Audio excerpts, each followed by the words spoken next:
Messieurs, dames, bonjour, content d'être en votre présence. Aujourd'hui, je vous tourne une vidéo sur la sadhana de Buddha Maitreya, le 6e épisode, puisque c'est le 6e point de la sadhana de Buddha Maitreya, qui est le suivant, les 12 liens d'interdépendance.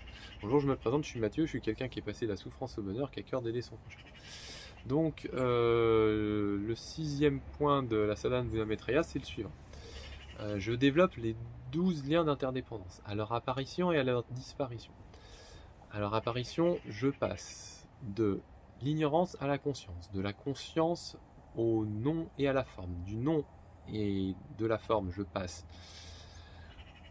aux 6 sens, des 6 sens, je passe au contact, du contact, je passe aux sensations, des sensations, je passe à la soif, de la soif, je passe à l'existence, de l'existence, je passe à la naissance, de la naissance, je passe à la vieillesse, de la vieillesse, je passe à la maladie, et de la maladie, je passe à la mort, développant ainsi une masse de souffrance. Puis, après l'apparition, je passe à la disparition. Je passe donc de la disparition de l'ignorance à la disparition de la conscience, de la disparition de la conscience à la disparition du nom et de la forme, de la disparition du nom et de la forme, je passe à la disparition des 6 sens, de la disparition des 6 sens, je passe à la disparition du contact, de la disparition du contact, je passe à la disparition des sensations, de la disparition des sensations, je passe à la disparition de la soif, de la disparition de la soif, je passe à la disparition de l'existence.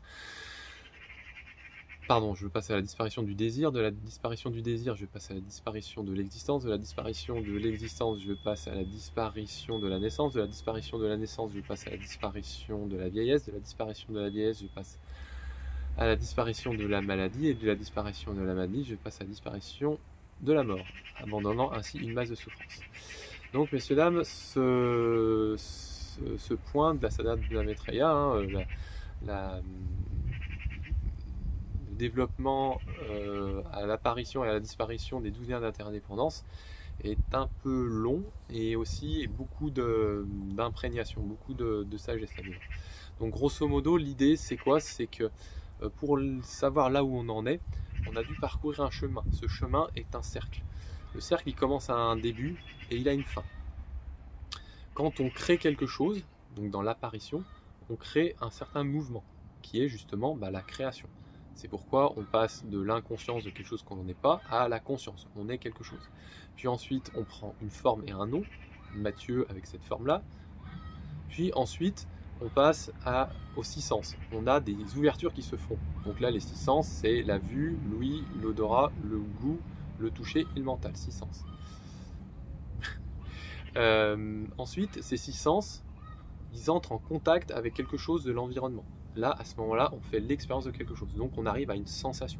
Cette sensation, on en prend connaissance. Et cette sensation nous fait éprouver la soif. Bah oui, puisqu'on s'attache à quelque chose, donc c'est agréable ou c'est désagréable ou c'est neutre, mais ça nous... Voilà. Donc c'est pourquoi ensuite il y a la soif.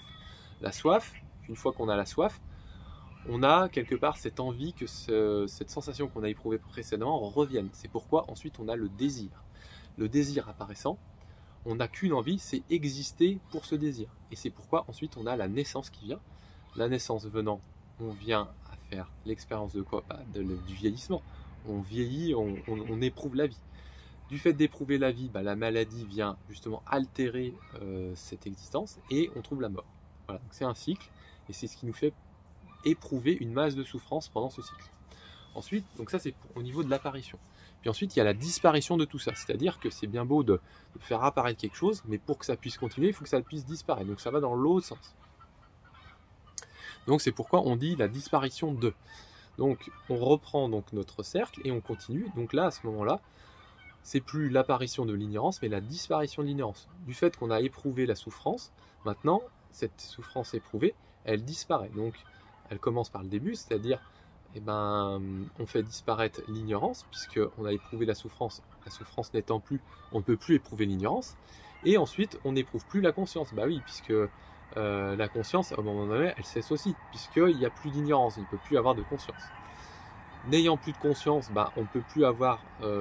un nom et une forme, c'est-à-dire que Mathieu ne peut plus exister sous ce nom et cette forme. C'est pourquoi c'est Buddha Maitreya qui vient prendre à la place. Pour moi, c'est apparu comme ça.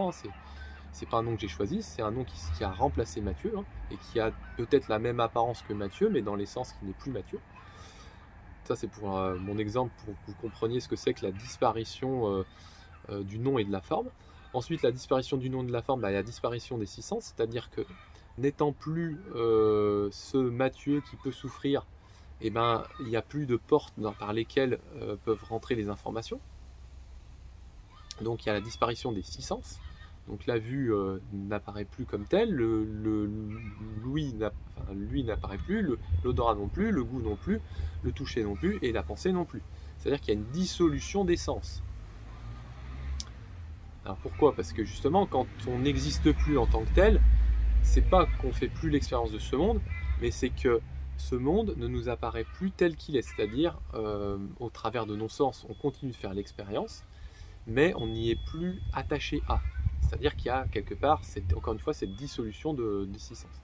Du fait qu'il y a une dissolution des 6 sens, il ne peut plus avoir de contact. Ce contact que, soi-disant, on éprouvait le monde au travers de nos 6 sens, il ne peut plus se faire. Donc, il n'y a plus cet attachement à ce monde. Ça n'empêche pas qu'on fait quand même l'expérience du truc. C'est ça qui est assez intriguant dans cette disparition. Ensuite, de la disparition donc, du contact, la disparition des sensations. La sensation qu'on peut éprouver quand on regarde quelque chose au travers des 6 sens, du fait que les 6 sens ne sont plus, le contact n'étant plus, la sensation qui pouvait y avoir n'y est plus. Et étrangement, il y a quand même une sensation qui est présente. Ça, c'est du fait justement d'avoir fait cesser quelque chose à un moment donné, on s'y est attaché. Et c'est assez difficile encore à comprendre, parce que c'est dans la disparition qu'on va y trouver encore une sensation de bien-être, alors qu'on s'attache à plus rien de ce monde. Si vous avez des questions, n'hésitez pas à les poser en commentaire, parce que je sais que c'est une partie qui n'est pas évidente à comprendre, surtout quand on n'est pas éveillé. Ensuite, la disparition des sensations, la disparition de la soif. Quand on n'a plus cette sensation qui vient, du coup la soif ne peut plus se faire sortir. Dit autrement, on ne peut plus avoir d'interruption de notre félicité qui coule sans cesse en nous. Ça, c'est du fait de ne plus rencontrer de sensation, de ne plus rencontrer de soif. Ensuite vient, après la disparition de la soif, la disparition du désir. Bah oui, puisque on n'a plus d'interruption dans notre source. Quand je dis notre source, c'est ceux qui se sont éveillés, attention. On n'a plus ce bien-être, ce désir de vouloir reproduire l'expérience. Pourquoi? Parce que on est déjà dans cette présence qui ne demande rien, qui ne dépend de rien, et qui est quelque part une seconde nature pour celui qui s'est éveillé. Donc le désir n'est plus. Voilà pourquoi. Ensuite, de la disparition du désir à la disparition de l'existence. Du fait qu'il n'y a plus de désir à faire quelque chose, à vivre quelque chose, puisque déjà heureux, déjà joyeux, grâce à cette source qui coule sans cesse et qui est ininterrompue et non obstruée, eh bien, il arrive à un moment donné où reprendre une existence n'a plus de sens. Pourquoi? Parce que il n'y a plus d'interruption, que ce désir n'étant plus, eh ben, le fait d'exister n'a plus de sens. Donc, l'individu continue d'exister, même s'il a encore cette soi-disant forme qu'on a appelé un jour Mathieu, avec un nom Mathieu, et dont aujourd'hui on ne peut plus vraiment dire ça, mais quand même, elle continue d'exister, et ce, malgré le fait qu'il y ait ce nom et cette forme, parce que à ce moment-là, on ne parle plus de quelque chose qui vient nous éprouver, on parle de quelque chose qui est depuis des temps sans commencement, c'est-à-dire la source, ou l'unité, ou celui qui s'est éveillé, bref, le Bouddha. Voilà. Donc l'existence n'étant plus, il ne peut plus y avoir non plus de naissance. Oui, puisque pour avoir une naissance, il faut qu'il y ait une existence, une envie d'exister.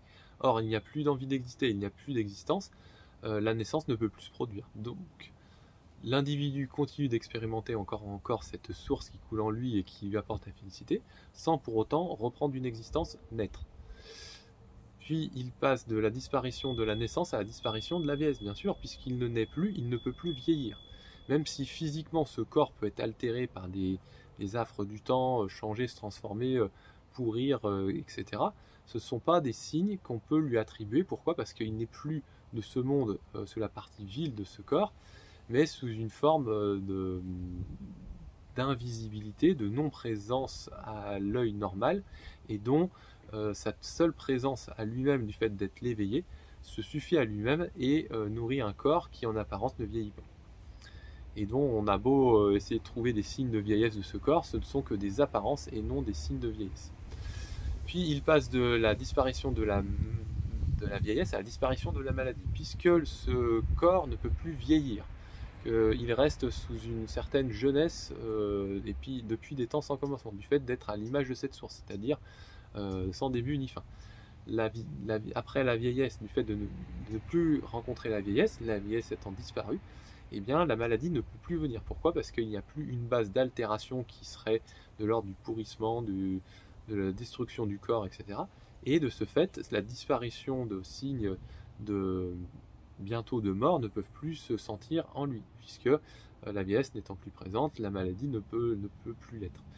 Et donc, voyant ainsi la disparition de la maladie, ensuite vient la disparition de la mort. Bien sûr, le fait d'avoir éprouvé des souffrances depuis les temps sans commencement, celle-ci a donné à cet individu une sorte de glas qui lui a amené à la cessation de tout en lui, et dont, par la disparition progressive de toutes les actions précédentes, la finalité est que cette même vie va rappeler à ce dernier les actions qu'il a menées. Et c'est pourquoi il y a aussi la disparition de la mort.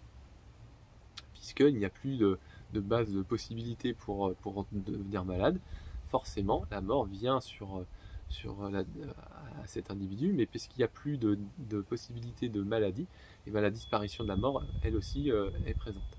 Et de ce fait, l'individu est véritablement celui qui est, c'est-à-dire l'éveillé, le un, l'unique, celui qui est allé au-delà, celui qui est en dehors des souffrances. Et donc il y a l'abandon de la masse des souffrances générées précédemment.